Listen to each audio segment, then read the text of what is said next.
Martin Scher here from Tesserak Restoration. In this video today I want to show you some helpful hints and tips. I don't like to say tips and tricks because there's not tricks. Anyway, these are random things I'm going to pass on to you guys just so they're helpful things I come across as I'm working. So instead of doing a regular repair video, we'll just show you some things I've learned along the way that be useful to you in your endeavors to do your own repairs. So without further ado, let's get into this. Alright, so I have some sandboxes, a couple of little sandboxes here that I use to hold objects when there's no other way to hold it. Sometimes you can't you can't put a clamp on something or tape or whatever, but if you could balance it a certain way, you can get gravity to just hold it there, just in the right orientation, or at least help. So I use these sandboxes because you can, once you place an object in it, it pretty much stays where how you put it. You're not going to come back later and find out it fell over. In this case, I was holding the bottom part of this together. It was glued in two parts. So you can see some tape over here where I glued these pieces together. And to hold them, it wouldn't stay together with that little bit of tape on it, no matter what I did. If I sat it on a hard table or a hard surface or even a beanbag. But if I put it in this sandbox, it just rests there and it can't fall over. And it's not going to move, it's not going to sink. Very, very helpful. Now, I'm working on this jade object here that has a lot of pieces to it. In fact, I have a whole bunch of them in this. The little ones are in this baggie. But I've got all these parts that I have to find where they connect. And sometimes I build them in little sections, like you can see here. And then I'll keep adding to them because it's easier to add pieces to it here than it is to glue it onto this big, large thing. And then I might have to turn it over, and now that thing is going to get broken off if I shove it down into the sand. So right now I have 3 or 4 places on this where I've put the adhesive on it, and then I've taped it. And then I've rested it into this position where everything is sitting and gravity is holding it. Can you see this section here, right here? See how that moves? If you look right in here, you can see where it is. So this piece is a large section that I built up, and it has a seam here that's glued. It has one here that's glued, and one here that's glued. And I have tape on these that's sort of holding it where I need it. But it keeps slumping on me because gravity's pulling it apart like this. See this seam right here? Now the problem is, if I could put a clamp on this, that would hold all the other seams in alignment. But I can't. It's got an odd shape, and the clamp is, if I spread it too far, it's too strong, and it's either going to slip off and fly across the room in the middle of the night when I'm not looking. Or it could maybe even break this piece. So it's too strong. So how am I going to clamp that? I put tape on here and it didn't hold because it's such an irregular surface it can't get a good grip on it, and it keeps coming loose. So when you come across a situation like that, I have a method of dealing with that, and it's with a rubber band. So I'm taking a rubber band and I'm cutting it. Sometimes you can put it all around there without cutting it. You just loop it through here and grab it. But that's going to be too strong in this instance, and I don't need it to. So I'm going to loop it around here and pull it through. Now I want to put this rubber band around these parts. Let me turn this so you can see it better. But how do I hold that? And the way is to stretch it tight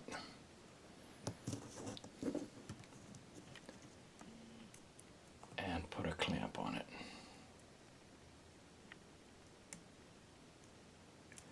It's not strong enough. Put a stronger clamp.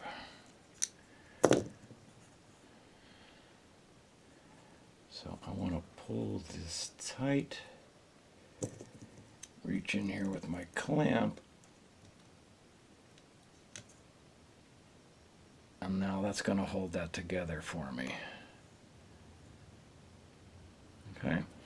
Now, as I was saying earlier about using gravity to help you, I'm going to be going right in here. It just so happens that I found a piece that's going to fit in here, and I don't need any tape or clamps or anything, because it just happens to be oriented in such a manner that if I line this piece up in here, it connects over here and over here, and it's also helping to hold this whole big structure that I just glued in place. Now that's just sitting there all by itself with no help, and it's not going to go anywhere. Between the surface tension of the bonding agent and gravity, I don't even have to worry about that. That's not going to move. And that's also going to keep everything else in alignment.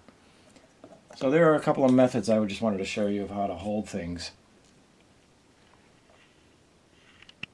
I just wanted to show you another means of holding objects while the glue dries. And I have Hixtel on this porcelain, and it's the crack is running through here. I've got the tape on there to stabilize it, but I can't afford to have this move at all on me. So if it's sitting down like this on a shelf, this can slump, the tape can slump, and I don't want that to happen. So the best thing to do is to bury it in this sandbox and let gravity hold it. This way it can't bend on me and slump in one direction or the other. I want to get my alignment set and leave it. Have the same thing happening on this piece. Another section of the same plate, I have a crack going through where the tape is. And if I just put it in a vertical position, I'll have it held thusly and let gravity assist me. Just another simple means of holding I wanted to pass on. So I just wanted to show you another way of holding things when you can't use tape or clamps or anything like that. So I've got this stone, this is a piece of jade, and I've got this bird in here, and it's perched on these tiny little stick-like legs that are no bigger than this stick of this Q-tip. And then there's a tiny little piece where a branch butts up against another branch. A tape isn't going to hold it. This thing cannot move. And the bird is heavy enough that if anything I put on here like tape is going to slump out of position. There's nowhere I can put a clamp or rubber bands or anything like that. So I'm using modeling clay, which doesn't get hard. And I'm using it like tape. It's sticky enough to hold this in position and stick it in place between the leg and the base and back here. And the same thing here. I just wrap, this is a stump that comes together here, and I just wrap this piece of clay around it just like I would with tape, and it just holds it there. It's nice and soft, and it's easy to clean off once it's cured. So because this has to sit for 3 or 4 days, and there's no way to check the alignment if there's tape on top of it. So I know this isn't going to move, and this is just another kind of out-of-the-box way of holding something. Just a word about the modeling clay. When you're using this on the Hixtel, you can't use it in the hot box. This will melt. It's very soft, and the heat will just turn it into liquid, so it'll fail on you. Don't do that. You'll make a big mess in your hot box, and your holding will stop. Also, if you get this stuff, you want to use the stuff that's really soft. Just poke the package in the store, and if it's soft, you want the soft kind. So that's it. The other thing is, I like to use a really weird color like this. It's getting dirty now, but this is so that I can spot it easily and get all of it off when I need to, and I won't miss it and end up painting over it or something by mistake. And so it's easy to see, easy to identify, and not get mixed up with some other part of your project. Also, look on the package for the kind that's sulfur free, because I also use these sometimes in making molds, for a quick mold, and the sulfur free kind. So that's a thing to pay attention to. Also, I like to store these in a baggie. That way you don't end up with your dust and your chips and all that stuff that's the debris that gets developed on your work table will get into this stuff, and it'll get all through it, and it'll kind of mess it up. But keep the lint and the hair and the chips and the filings out of it. Put it in a plastic bag. Alright, so bean bags for holding. It's not just for propping and holding things together while the glue is drying. Holding can be a helping mechanism on your work table, whereas it's nice to have some way of holding something that's delicate, that's not just rolling around on a hard surface of your work table or your workbench. So here, this can hold an odd shaped object for you while you're filing on it or doing whatever you need to do here. Or also holding things while you're taping them together and holding it temporarily so it doesn't just all fall apart. You can use the bean bags just to nestle it and help you in construction or working on your filing or whatever too. So that's another method with the bean bags. There's all kinds of great uses for them.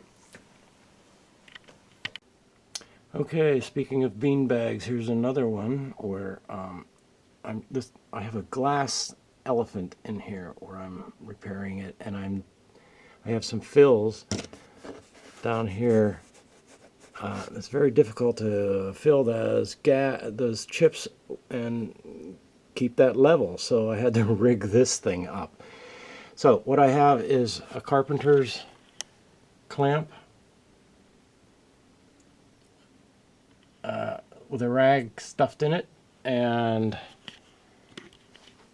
so I don't scratch the glass. And then I have the front of it nestled in this beanbag so I can get the orientation of the angle of this thing just right, and it'll just sit there as long as I need it to.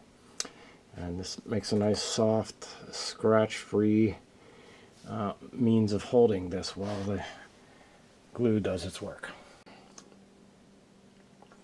I have an assortment of bean bags in all kinds of sizes and shapes and different degrees of filling.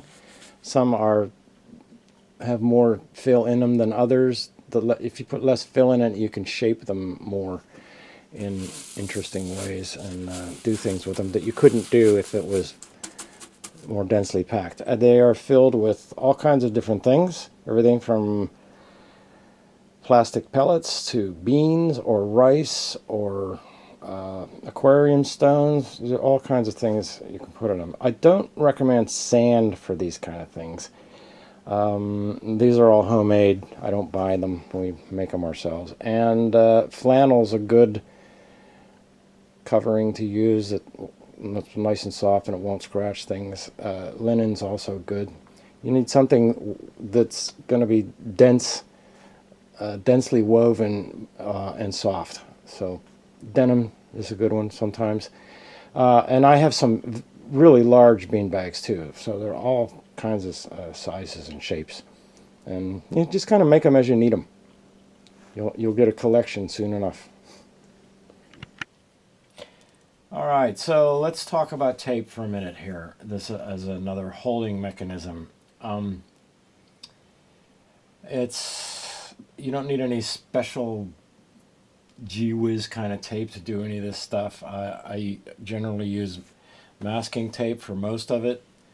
I'll address these all individually in a moment, but for the most part, masking tape will do probably 80% of the kind of taping stuff you need to do with ceramic restorations. The frog tape is just another kind of masking tape. I don't usually use, in fact, I don't ever use cellophane tape for holding together glued ceramics, as it's too sticky. It's difficult to get on and off. It's difficult to manipulate. But it does serve a function when with using Hixtol, because the fact that it sticks really, really well and completely seals down tight on nice smooth ceramics. I use it often in when working with Hixtol as a dam. If I'm filling a hole that goes all the way through a piece of glass, I'll put the cellophane tape on the inside and press it down quickly, and that seals the inside of it. And then I can fill the hole on the outside all the way to the top, and it won't leak out the bottom. So for that, I do recommend the cellophane tape, or we call it Scotch tape here in the States. Very good for that. Otherwise, we don't use it when taping, when gluing up ceramic repairs. Now, the frog tape is a special kind of tape. It's expensive. I don't normally use it. I keep it around because it's handy. It has this paint block system. There's something mixed in with the adhesive on it, and so you get a nice clean line when you pull the tape off. And otherwise, on normal masking tape, you get this bleed under, where the tape will get under the tape. It gets past the adhesive, unless even sometimes when you push this down tightly on whatever you're painting, whatever you're masking. This has some substance mixed in with the adhesive. It's a gel, and as soon as it gets wet, it solidifies, it expands and solidifies, and it actually blocks the edges of it. So I keep it around for that purpose. Every once in a while, I need to mask something that I'm going to do a very wet paint with, and I don't want it to bleed under. I'll use this stuff. But otherwise, it's too expensive for general purposes with most of my taping. So when I'm using masking tape, I don't buy thin and thick slices, thick and thin widths of the tape. It gets too expensive. They charge too much for that, and you don't really need it. You can pull off tape as you need it. I like to generally just have a tape dispenser, pull it off, and I stick it on my table, line them up so that I can just reach over and grab them as I'm using them, and I don't have to pull them off and tear off new strips. Also, I will cut my own tapes strips to the size I need it. Sometimes that's enough right there. Just I need half that width. Well, that same tape would cost you twice as much almost, or the thin stuff at the 1/8 of an inch is really expensive. It's like pinstriping tape. But I use this, and sometimes when you need little pieces, just get a sharp razor knife and cut what you need. And so, again, they're just all lined up, ready to go.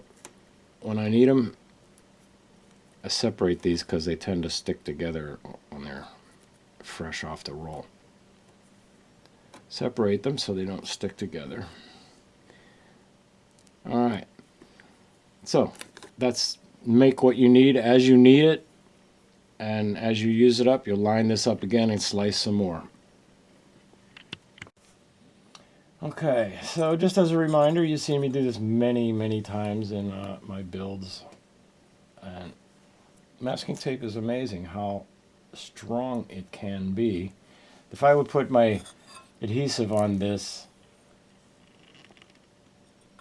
put these together, line it up so it's nice and good alignment, and then you can actually press this down tightly on one side, as you can see through it, and then you can pull really hard on this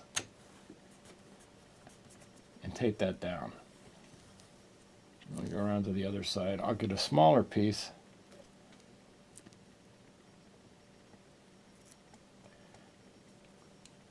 For these areas where it's hard to get into, or when you have already a lot of really small pieces. So when I start filling things like this, I can tape across there. You can press that down, and you can get a good deal of pressure on that, pulling that, and it'll pull this together. Also, it's a good idea to also do the inside. My crack goes right through there, and would reinforce that again on the inside. Now it's hard to stretch that. If I try to pull that, I'm gonna pull it off maybe. So I just press this together tightly and then smooth it out. Now what I like to do is, if I have a piece on the outside and a piece on the inside, I offset them slightly, so that if I'm putting Hixtol on it, on the crack, it'll go through. It'll flow under this tape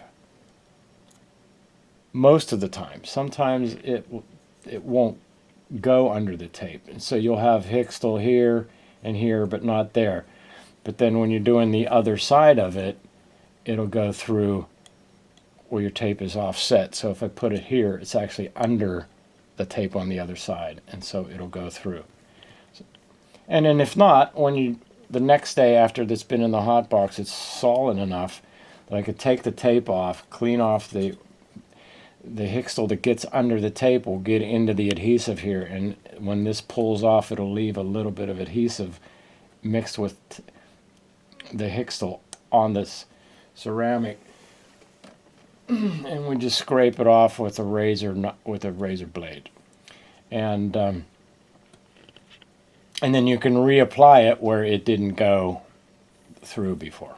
Okay, so this is a great way to use your tape. It gets a really good pressure on this to hold this very tightly together, and that will squeeze out your glue. You wipe it off, and it's easy to clean up later once it's dry. So that's it on the tape. All right, one more thing about tape. Sometimes you need to have tape that's not as sticky as it comes straight off the roll. Why would I want to do that? Well, sometimes I have to put the tape over. There might be a gold stripe on here, and I have to put the tape on the gold stripe, and I'm not sure if that, I don't have a gold stripe here, but let's pretend there's one on here, and I needed to put a piece of tape on there to hold that together, but I don't want to pull the gold off. When I peel it off, on some ceramics the tape will peel the gold finish off. You don't want to do that. So that's one reason you want less sticky tape. And another is, sometimes when I'm masking, I'm using the tape as a masking, and I'm going to create a line. I need a nice hard line there, but I don't want it to be too sticky, so I can move it around easily. So the way to do that is to simply put it on your t-shirt or your jeans. Just press the tape on there and then peel it off. Do that a couple times, or as many times as you need, and as you can see, can you see the lint on that? It's less sticky because it has lint from my garment on there. Look at it, and it barely sticks now. It'll stay down. It'll work like a mask, but it's easy to pull off, and it won't peel off gold or other paints.